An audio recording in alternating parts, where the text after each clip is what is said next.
আগামী 29শে মার্চ এই দিনটা শনি গ্রহের ট্রানজিট আছে এবং শনি গ্রহ কুম্ভ রাশি ছেড়ে মীন রাশিতে প্রবেশ করবে এবং সেখানে রাহুর সঙ্গে সে একটা কনজাংশন তৈরি করবে।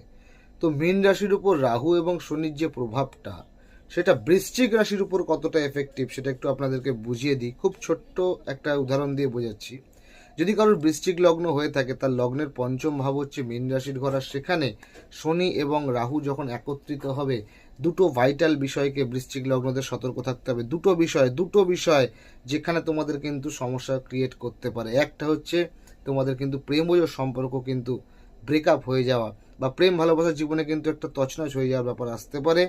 এবং দ্বিতীয়, যারা উচ্চশিক্ষার জন্য চেষ্টা করছো, তাদের পড়াশোনার কনসেন্ট্রেশনটা কিন্তু অনেকটা নষ্ট হয়ে যেতে পারে। তাই সেদিকে তোমাদের ফোকাস করতে হবে। এবং শনি গ্রহকে শান্ত করানোর জন্য শনি গ্রহের কিছু মন্ত্র, রাহুকে শান্ত করার জন্য রাহুর কিছু মন্ত্র অবশ্যই করবে।